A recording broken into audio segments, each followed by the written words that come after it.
Είμαστε πάντα λοιπόν εδώ στο ρυθμό 949. Καλή σας ημέρα και πάλι. Θέλω να μου πείτε πώς περάσατε το Σαββατοκύριακο. Αν ξεκουραστήκατε, αν κάνατε πράγματα για τον εαυτό σας. Αν επίσης τολίσατε χριστουγεννιάτικο δέντρο. Εγώ χθες πήγα σε ένα σπίτι που ήταν αναμένο και το τζάκι και το χριστουγεννιάτικο δέντρο τους, παιδιά. Μιλάμε, καταχάρηκα, ευχαριστήθηκα. Λέω επιτέλους, ήρθαν τα Χριστούγεννα.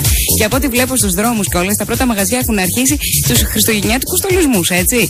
Για να μπείτε λοιπόν και εσείς στο πνεύμα των Χριστουγέννων, επισκεφτείτε το Σάββατο 1η και την Κυριακή 2 Δεκεμβρίου το χώρο όπου στεγάζεται το πρόγραμμα Αλληλεγγύη στην Οικογένεια που δημιούργησε η Κοσμοτέ σε συνεργασία με το Κιάδα στο πλαίσιο της ενέργειας Ο Κόσμος Μας Εσύ. Εκεί θα μπορέσετε να στολίσετε ωραία το χώρο, να φτιάξετε υπέροχες κατασκευές και να ετοιμάσετε χριστουγεννιάτικα πακέτα για τις οικογένειες που στηρίζει το πρόγραμμα και τις οικογένειες φυσικά που το έχουν ανάγκη. Και φυσικά να πούμε ότι η Κοσμοτέ ανέλαβε επιπλέον τη θέρμανση για όλο το χειμώνα.